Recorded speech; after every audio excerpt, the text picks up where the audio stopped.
Bonjour tout le monde, bienvenue à ce nouvel épisode du podcast L'État financier, encore aujourd'hui en compagnie de mon collègue Gabriel. Salut tout le monde, salut JP.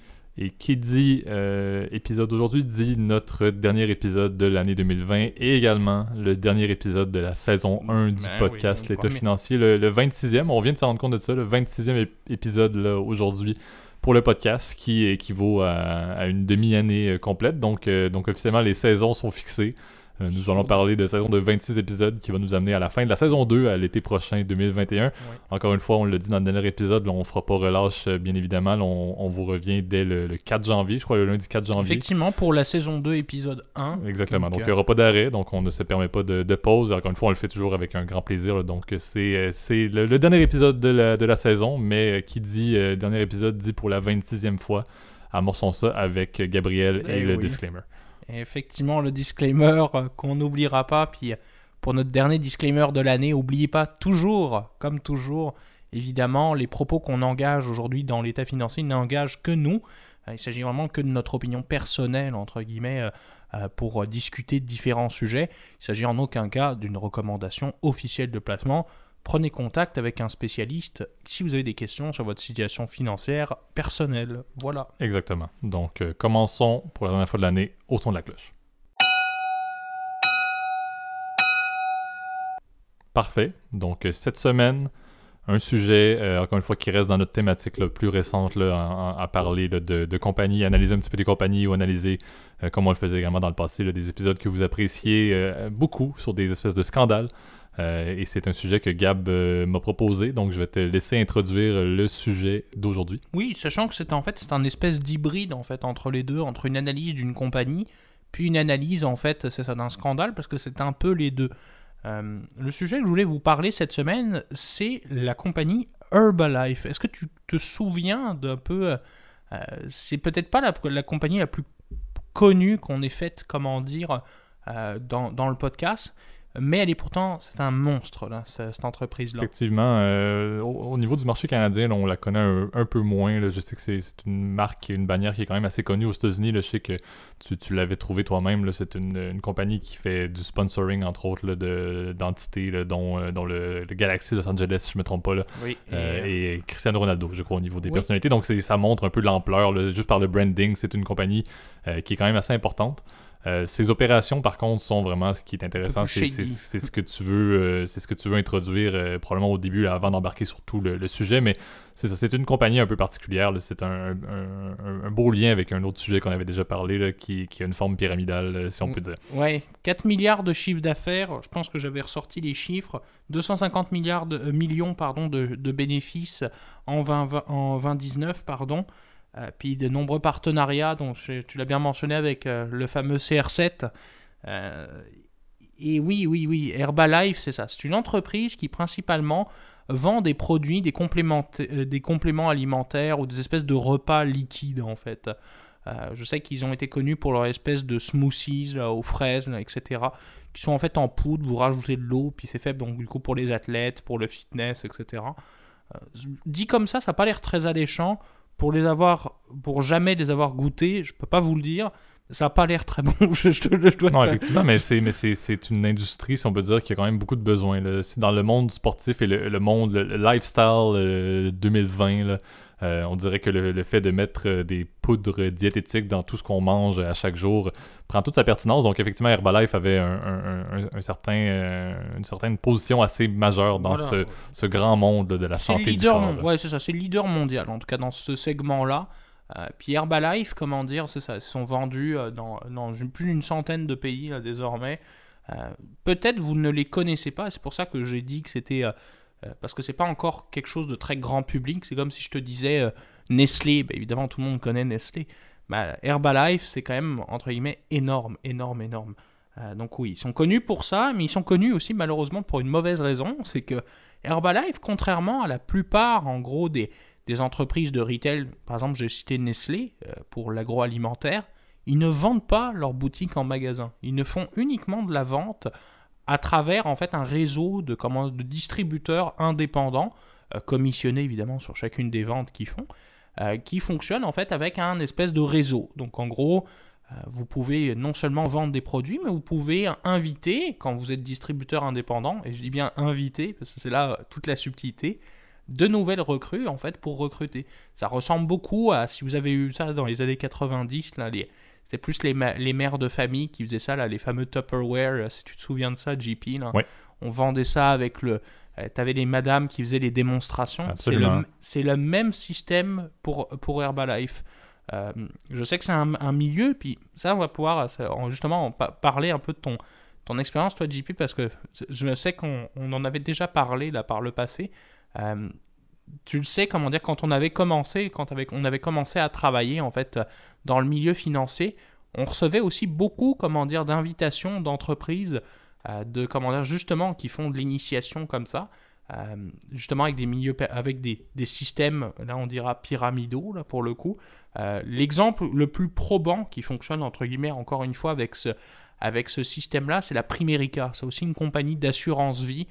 Puis souvent ils disent ah oui, veux-tu nous rejoindre, etc. Effectivement. Tu peux faire des millions, etc. Puis je sais nous deux, on avait reçu des invitations par LinkedIn là, pour justement faire Effectivement. ça. Comme plusieurs personnes, je crois que il y a des personnes, justement, quand on est dans ce cheminement-là, si on peut dire, là, je crois qu'on fait beaucoup de LinkedIn, effectivement. Je crois que plusieurs de nos amis avaient reçu ce même genre d'invitation-là, là, qui, effectivement, ne sont pas à mon niveau. Là, je ne trouve pas ça du tout intéressant. Mais ce qui est pertinent également, comme tu disais, c'est que il y a quand même une distinction à faire entre la logique pyramidale qui va être pointée du doigt, là, où les activités principales, ce n'est pas la vente d'un service, mais bien le recrutement et recrutement de nouvelles personnes, qui est un peu infini, là, qui au final, il n'y a aucun service qui est réellement donné à personne. Ça, c'est une forme pyramidale qui est vraiment jugée. Le modèle d'Herbalife est un petit peu plus hybride parce qu'il y avait quand même des ventes de produits qui se faisaient. Oui, il y avait du recrutement d'individus et il y avait différents niveaux qui se rajoutaient. Mais il y avait au moins un certain niveau de dire il y avait quand même des produits, il y avait quand même des solutions fitness, là, des poudres, etc., qui étaient quand même vendues. Pas en volume majeur comme si c'était un bon vieux retailer classique là, avec pignon sur rue. Bien sûr. Mais il y avait quand même un output, il y avait quand même des produits qui étaient vendus, ce qui fait en sorte que la mention pyramidale est diluée. C'est pyramidal, mais au moins, c'est pas seulement du recrutement de partenaires et de partenaires sur 150 niveaux. Il y a quand même des clients. Oui, effectivement. Puis c'est vrai que, effectivement, il y a quand même un nombre de niveaux quand même assez important. Là, pour moi-même, Herbalife s'en cache même pas. Là, que par exemple, tu peux faire partie du fameux Presence Club, du Billionaire Club, etc. Plus tu progresses, puis plus, en gros, eux, leur système de pensée, en gros, c'est que plus tu as un niveau élevé, donc tu arrives à générer un nombre de ventes importantes, plus tu as des discounts sur les produits que tu peux vendre aux personnes en dessous, donc tu fais plus de marge. C'est pour ça aussi que les produits Herbalife sont très chers par rapport à leurs compétiteurs, parce qu'évidemment, il faut les payer, toutes ces personnes-là, tous les distributeurs. La commission est effectivement une bonne part c'est une grosse part. Des coûts. Puis le fameux discount, qui est en fait la commission en fait, réellement que fait la personne, c'est énorme, ça peut être quasiment 50%. Le problème majeur, c'est quand même la clientèle de genre de poudre est quand même assez limitée. Moi, je connais personne de mon entourage qui utilise ce genre de poudre. Et puis, moi-même, je pense pas en utiliser. Comme je te l'ai dit, je trouve pas ça très appétissant, là, honnêtement. Effectivement, mais tu sais, moi, je le vois souvent un peu comme étant le modèle d'affaires, c'est basé sur la clientèle de moins de 30 ans en Californie. Tu sais, c'est un petit peu le genre de personnes en mode fitness, tu sais, à chaque jour, c'est fitness, oui. Et puis... qui dit entraînement dit ça prend des suppléments au niveau des produits. Donc je crois que c'est pour ça qu'on la connaît un petit peu moins au Canada. C'est une compagnie qui, selon moi, fonctionne très bien dans le sud-ouest des États-Unis. Oui, ils sont basés en Californie, en effectivement, fait. Effectivement, c'est cohérent. Ce qui est cohérent, effectivement. Et puis c'est vrai que ça fait quand même de nombreuses années quand même que Herbalife est quand même... Parce qu'encore une fois, on est aux limites de la légalité. Là. On est toujours très proche de l'illégalité parce que c'est vrai que... Puis Herbalife arrive toujours à s'en sortir en fait avec différentes stratégies, là, de dire ah ben non, l'espèce de stratégie de vente que met en place pour dire ah oui rejoignez-nous, c'est des gens indépendants. Ils me disent nous Herbalife on n'est pas responsable d'eux, ils ont une charte éthique à respecter, etc. Après, c'est vrai que quand même, la compagnie n'a jamais empêché, entre guillemets, de manière ouverte ces pratiques-là. Même elle-même, elle les encourage. Donc, c'est pour ça qu'elle est toujours aux limites de la légalité. Je sais que la Federal Trade Commission, qui est un peu le ministère de l'économie, là, comment dire, en plus le ministère je sais pas comment ça, l'équivalent là, au Québec, là, le ministère de l'économie, là, je pourrais l'appeler comme ça, là, aux États-Unis, c'est toujours, entre guillemets, intéressé aux pratiques trompeuses, en fait, d'Herbalife, parce qu'ils avaient tendance à vendre du rêve, entre guillemets, à dire, bah oui, vous allez être milliardaire en vendant des poudres. C'est possible, risque d'être probablement très rare. Il y a des dizaines de personnes, et c'est là où ça devient un peu, shady, c'est que souvent, c'était des personnes qui manquaient d'éducation, qui devenaient distributeurs. Donc, notamment, Herbalife était très populaire en termes de cible de recrutement.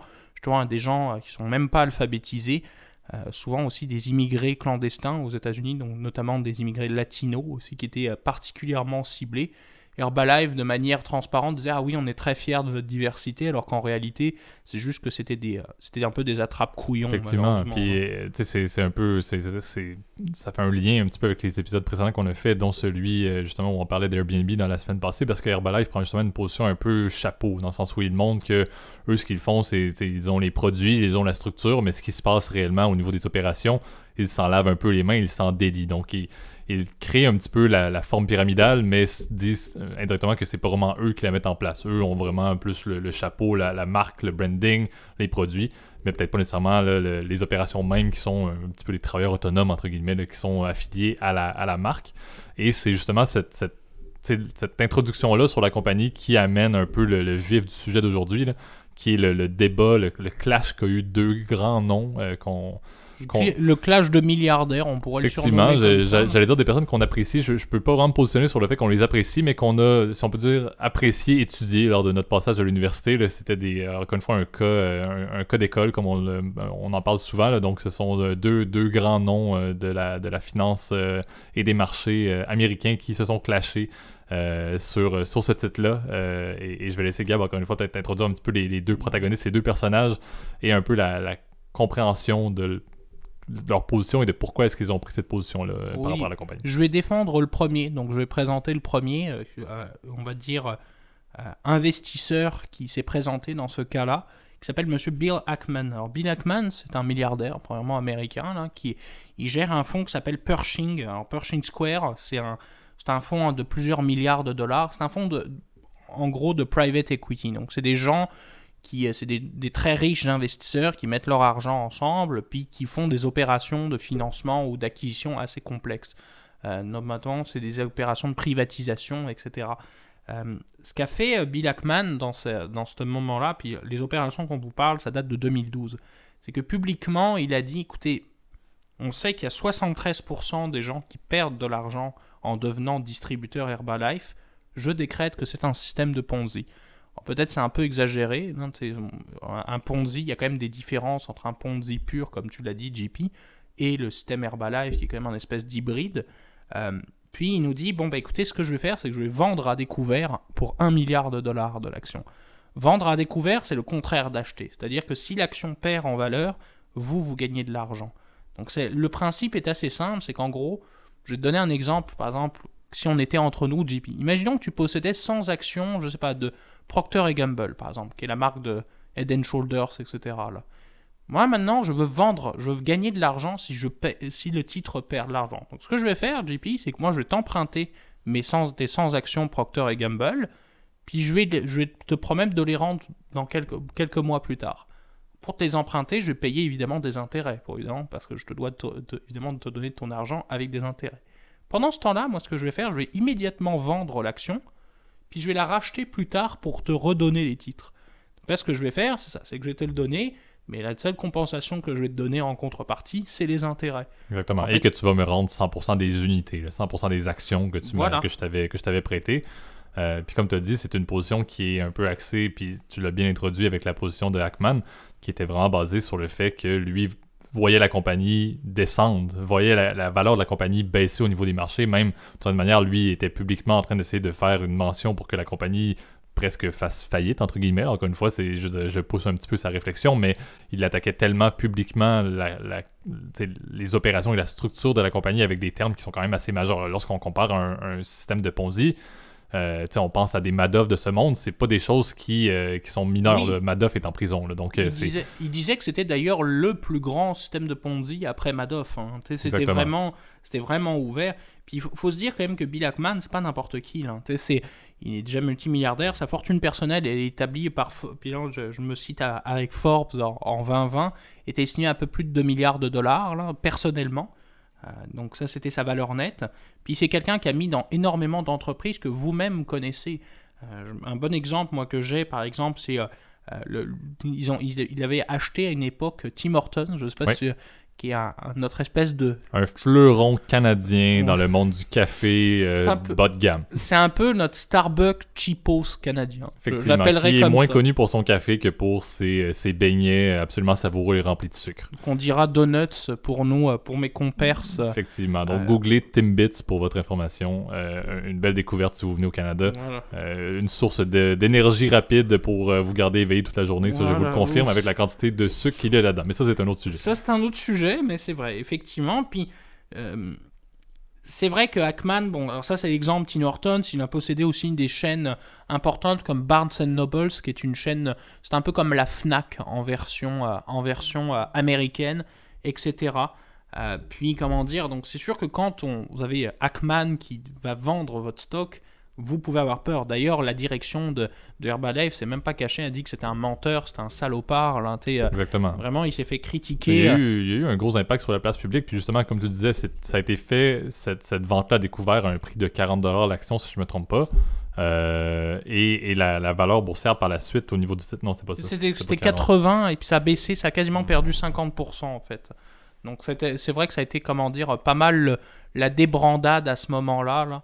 Effectivement, parce que c'est ça. Donc, et c'est là où rentre en scène, si on peut dire, le deuxième protagoniste. Tu vas défendre. Que je vais défendre, que je vais introduire un petit peu également, là, un peu comme Gab le fait, qui est Carl Icahn, un grand nom. Et même, moi, je vais me permettre, là, encore une fois, je ne vais pas défendre ses positions ou ses actions en général, là, mais est un des investisseurs les plus imposants pour investir, mais s'imposer dans la compagnie et créer une différence dans la compagnie. C'est pas quelqu'un qui va mettre son argent et juste prendre ça tranquillement. Un peu comme Warren Buffett. Exactement. Donc, c'est un peu l'opposé de Warren Buffett parce qu'il va être un investisseur activiste, le terme qu'on utilise en général. C'est-à-dire qu'il va investir et va vouloir modifier les choses. En général, il investit même pour faire un petit peu des ventes d'état personnelles face aux dirigeants d'une compagnie ou face à des opposants investisseurs, comme c'est le cas dans ce cas-ci avec Ackman.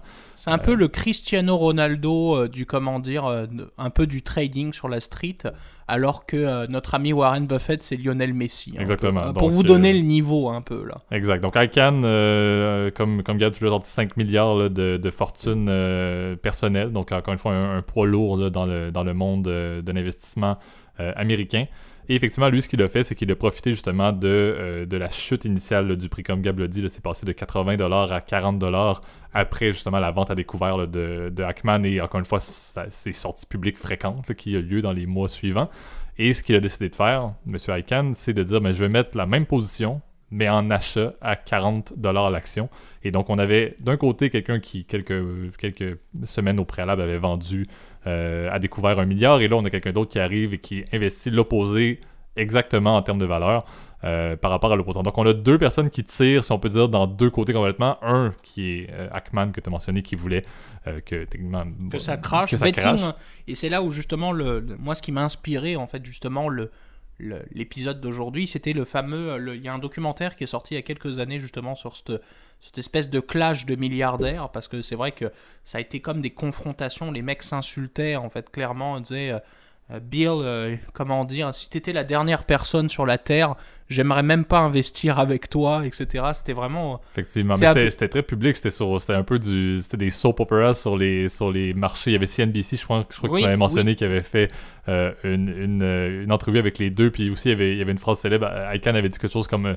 Ackman venait de dire qu'il était tout de même un bon investisseur. Icahn avait dit « Merci beaucoup, si seulement je pouvais dire la même chose de toi ». Pour dire, le manque de respect était absolu entre les deux hommes. C'était, encore une fois, là, un peu une vendetta qui passait par l'entremise d'Herbalife, qui, comme Gab l'a présenté au début, là, avait plusieurs problèmes. Mais c'était aussi une sorte de petite guerre de coq dans le marché, le marché américain.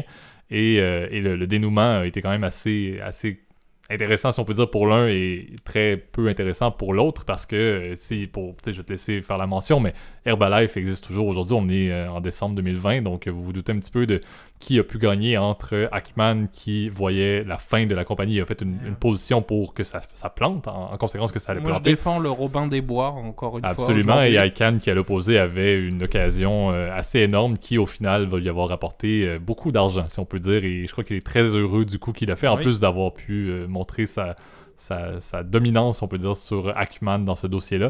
Donc effectivement, là, pour être exact, là, au final, on a Ackman qui a perdu, je crois, 400 millions de dollars. Avec les intérêts. Avec les intérêts, effectivement, qu'il devait, comme tu as expliqué, sur la vente à découvert.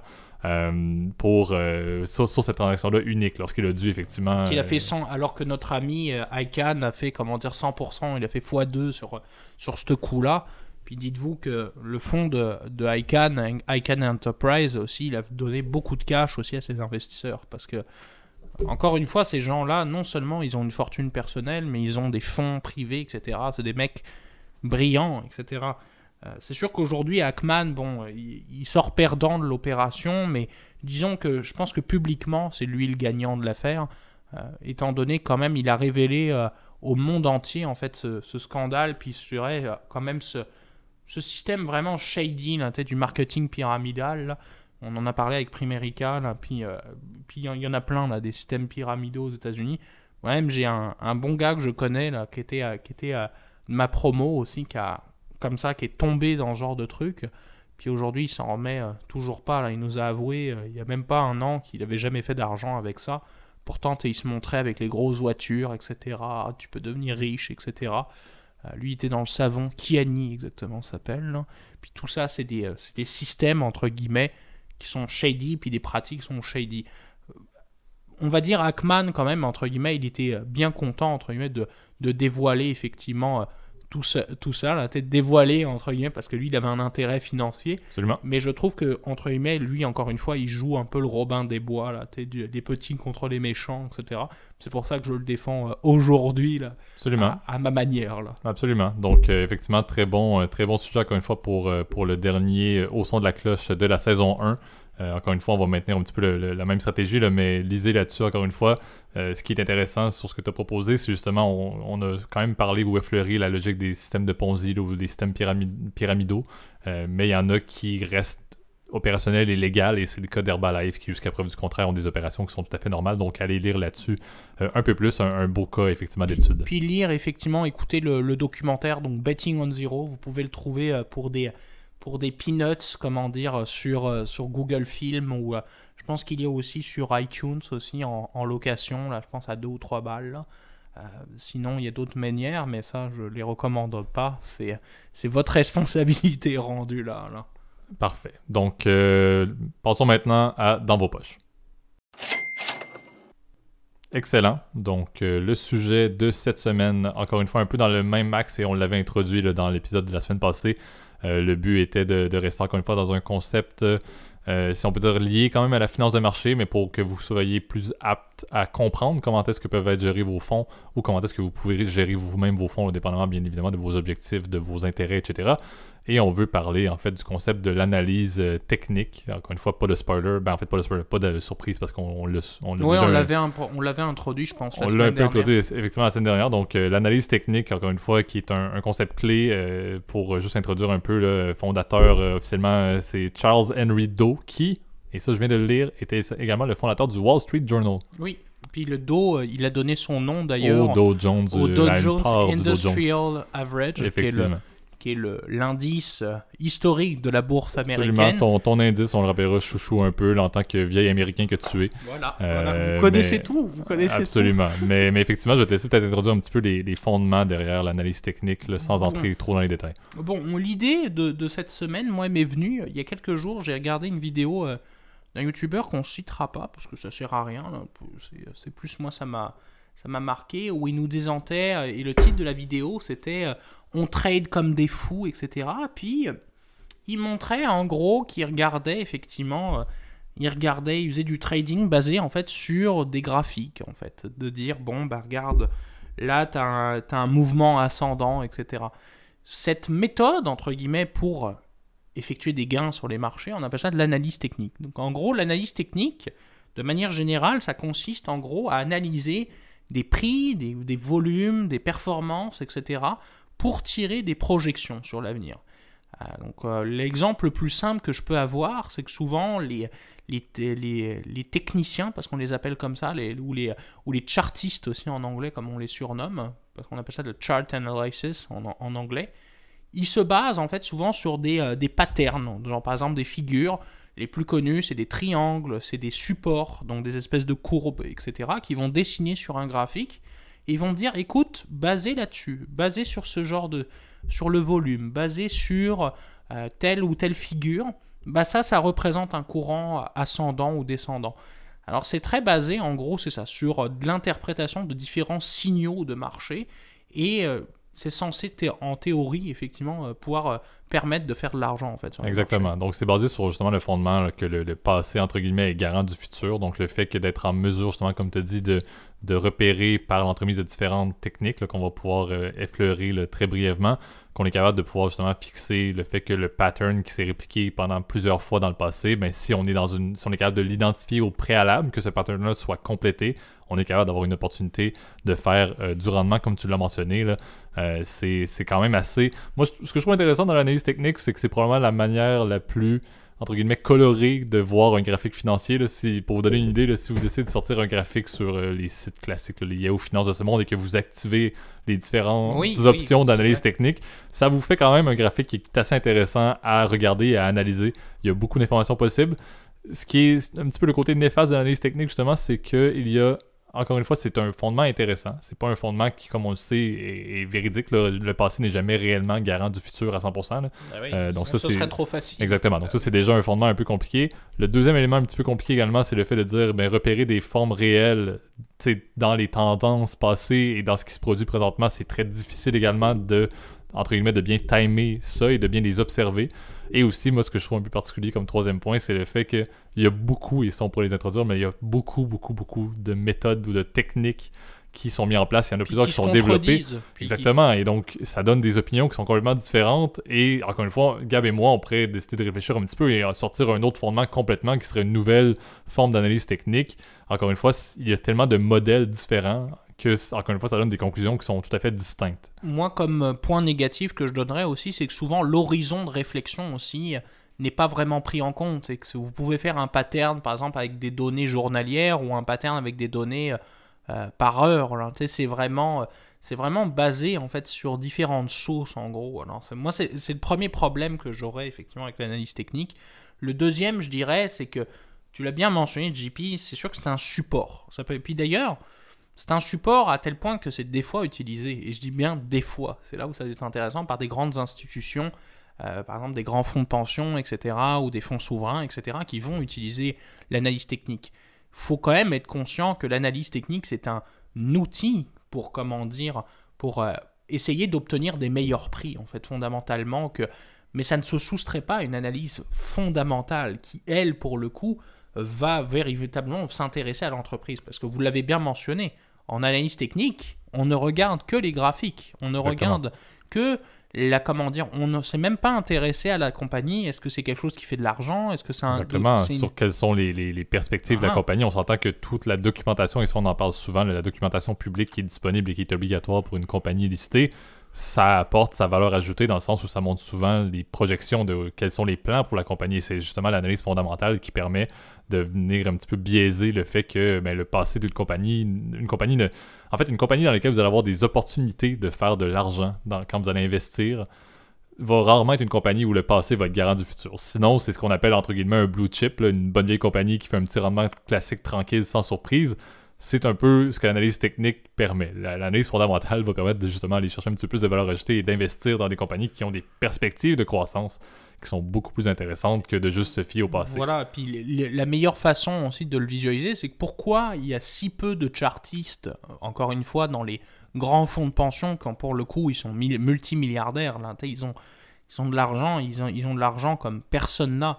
Pourquoi eux ont moins de chartistes que d'analystes fondamentaux, des types qui sont payés, entre guillemets, comme par exemple celui qu'on connaît le mieux dans notre entourage, par exemple Un Jean-Baptiste, lui, c'est ce qu'il fait. C'est qu'il s'intéresse à différents secteurs d'économique, etc. Puis il offre des recommandations de placement, etc. pour justement ce genre de compagnie. Alors c'est pour ça. Pourquoi des compagnies iraient payer des gens, parce que ça coûte très cher la recherche, alors alors que vous pourriez juste prendre des graphiques, etc. L'autre problème que je vois, puis là moi je vais terminer là-dessus, c'est que ce genre de boîte habituellement, c'est que souvent c'est des titres peu connus qui font affaire à de l'analyse technique. Et souvent les chartistes, encore une fois, utilisent aussi beaucoup, ils jouent avec la volatilité, beaucoup de l'action, puis ils ne s'intéressent pas, entre guillemets, fondamentalement, c'est ça comme on l'a dit, au fondamental de l'action. Autre problème, moi, que je vois aussi, de manière générale, en fait, avec le chartisme, c'est que ça inspire aussi des gens à faire n'importe quoi, à considérer que le trading, c'est ça. C'est comme si vous compariez, entre guillemets, de l'investissement avec du casino, fondamentalement, parce que vous n'avez aucune garantie encore une fois, que le passé va se reproduire. Et on en a des centaines de personnes qui, par exemple, maintenant, de nos jours, se prétendent des crypto-traders ou je sais pas quoi. Ouais, mais c'est beaucoup de ça. Comme tu l'as dit, il y a beaucoup de formations qui sont disponibles en ligne pour ça et des nouveaux investisseurs. Puis ça, on l'a mentionné dans d'autres épisodes. Il y a eu un bassin de nouveaux investisseurs en 2020 qui a été record, là, avec le fait que tout le monde qui n'avait jamais investi par eux-mêmes voyait des opportunités d'entrer dans les marchés avec la chute au mois de mars. Ce qui est intéressant justement, c'est que plusieurs personnes croient que c'est ça, que le fondement même de l'investissement va être le fait de prendre l'analyse technique et d'essayer un petit peu poète-poète d'activer ça sur Yahoo et puis d'essayer de comprendre ce qui se passe pour déceler quelque chose. Moi, je crois, comme tu l'as dit, l'analyse technique pour un investissement un peu en mode valeur ou un peu en mode je vais pas mettre mes sous pour quelques heures, ça vaut pas tant la peine. Ça n'aura pas tant de valeur ajoutée que de l'analyse fondamentale. Je crois tout de même que l'analyse technique, dans le but de vraiment déceler dans un bon modèle de day trade, là, ce qui n'est pas le cas de personne qui investit personnellement. Là, moi, c'est pas du tout le cas, je n'ai jamais fait ça.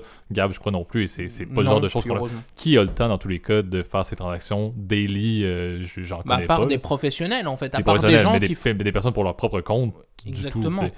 Donc le fait de déceler avec de l'analyse technique des opportunités court terme, quitte à ce que ce soit même daily, moi, peut-être, je peux voir une valeur ajoutée là-dessus sur des tangentes là, qui seraient assez massives. Mais encore une fois, très difficile de trouver la valeur ajoutée de l'analyse technique. Oui, puis je le verrais aussi, comme tu l'as mentionné, JP, aussi, c'est ça. C'est que si jamais vous ne savez pas trop timer une transaction, je vous donne un exemple. Vous dites, écoutez, je vais acheter tel stock, je le surveille depuis quelques temps. Comme on peut le faire, moi et JP, là, qu'on peut regarder, là, il y en a plein des actions qui nous intéressent. Puis qu'on se dit, oh, j'aimerais bien l'acheter, j'ai des bons amis aussi et collègues qui c'est la même chose, mais tu te dis, bon, est-ce que c'est le bon prix, tu vois? Est-ce que je le paye au bon prix? Est-ce que c'est un bon moment historique, effectivement? Voilà, et là je pense que les fondamentaux de l'analyse technique, donc les fameux triangles, etc., on va pas tous les passer, là, les MACD, là, les RSI, les bandes de Bollinger, enfin il y en a plein. Là. Vous pourrez vous trouver tellement d'informations pour le coup sur Internet que malheureusement je n'aurai ni les connaissances ni l'intérêt honnêtement de vous les partager parce que c'est complexe et long. Et là je dis voilà, ça peut vous aider entre guillemets. Pour le point d'entrée. C'est un support, c'est une condition peut-être nécessaire, mais pas suffisante à faire toute recommandation de placement. Exactement. Donc c'est ce qui conclut là, notre épisode d'aujourd'hui, qui, comme on l'a dit au tout début, là, est également le dernier épisode officiellement de la saison 1 du podcast L'État financier. Donc avant de passer la parole, comme toujours à Gab, là, je veux tout de même faire un petit message là, en mon nom. Là. J'avoue que l'idée du podcast est arrivée un peu soudainement là, en temps de pandémie. Là, on avait besoin de projets. Et on s'est lancé un peu là-dedans là, dans le but d'innover, de faire quelque chose là, de productif dans les temps difficiles qui étaient le mois d'avril, donc du moment où l'idée a été soulevée au mois d'avril jusqu'aux premiers épisodes là, autour du mois de juin. Ça a été un projet qui nous a déjà amené assez loin, là, déjà 6 mois, déjà 26 épisodes consécutifs là, à chaque semaine. Oui, puis on prend du fun aussi, c'est ça que je me dis, tu sais, c'est ça qui est cool entre guillemets dans ce genre de concept, c'est qu'on n'a pas de difficulté à pouvoir à en parler, etc. C'est vraiment naturel. On vous invite, entre guillemets, dans notre conversation que je pourrais avoir avec JP, à chaque semaine. Et puis c'est des sujets qui nous intéressent. Alors si jamais vous voulez continuer la conversation, toujours les commentaires YouTube, s'abonner, mettre la cloche et à nous abonner à toutes les plateformes. Puis entre guillemets, moi à titre personnel, au passant, je vous souhaite un joyeux Noël aussi, et puis une bonne année. Absolument, joyeux temps des fêtes. Et puis comme on l'a dit, c'est un peu ça qui nous amène vers le prochain épisode du lundi 4 janvier 2021, mais qui nous amène aussi là, avec Gab, c'est sûr qu'on va se faire un petit, en bon anglais, un petit débriefing sur la première saison dans le but justement de trouver des concepts et de voir qu'est-ce qui fonctionnait bien, même quitte à un jour là, vous inclure. Là, comme on dit, on invite plusieurs collaborateurs qui sont nos bons amis là, pour parler de sujets, mais à un certain point d'avoir également votre participation là, dans le podcast pour être très pertinent. Donc, on a bien hâte de pouvoir, encore une fois, rehausser là, dans cette deuxième saison le podcast avec des nouvelles idées et de garder les bons classiques que vous appréciez et qui vous ont fait écouter. Dans vos poches. Au son de la cloche dans vos poches ne vont pas disparaître, mais effectivement, là, vous avez été fidèles et on est très content des résultats et très, très heureux de voir où est-ce que le podcast en est après une demi-année. Oui, c'est ça. Puis n'hésitez pas aussi à nous partager des idées de sujets ou des questions, etc. On pourra même les répondre dans un épisode, etc. Comment dire. Puis, moi, je pense qu'aussi 2021, ce qui va être bien, c'est qu'on va pouvoir. J'ai déjà plusieurs idées dans l'œil d'un loup, si tu te souviens. Absolument. Épisode 2, si je me souviens 3, bien. je crois, on en a fait un autre, effectivement. On a fait le principal qui était avec M. Warren Buffett, là, mais on a effectivement d'autres possibilités et peut-être d'autres segments qu'on pourrait innover également. Je vous donne un indice, le loup, qui n'a pas été encore traité. Effectivement, mais que le segment est un peu nommé en son honneur. C'est ça. Mais effectivement, donc encore une fois, merci beaucoup pour votre écoute. Et merci beaucoup pour cette première saison et on se revoit déjà. On vous fait quelque chose déjà en écoute dès la semaine prochaine dans la nouvelle année. Ouais, c'est ça. Et puis alors, je vous souhaite une bonne année puis bonne semaine à tous. Ciao. À la deuxième saison.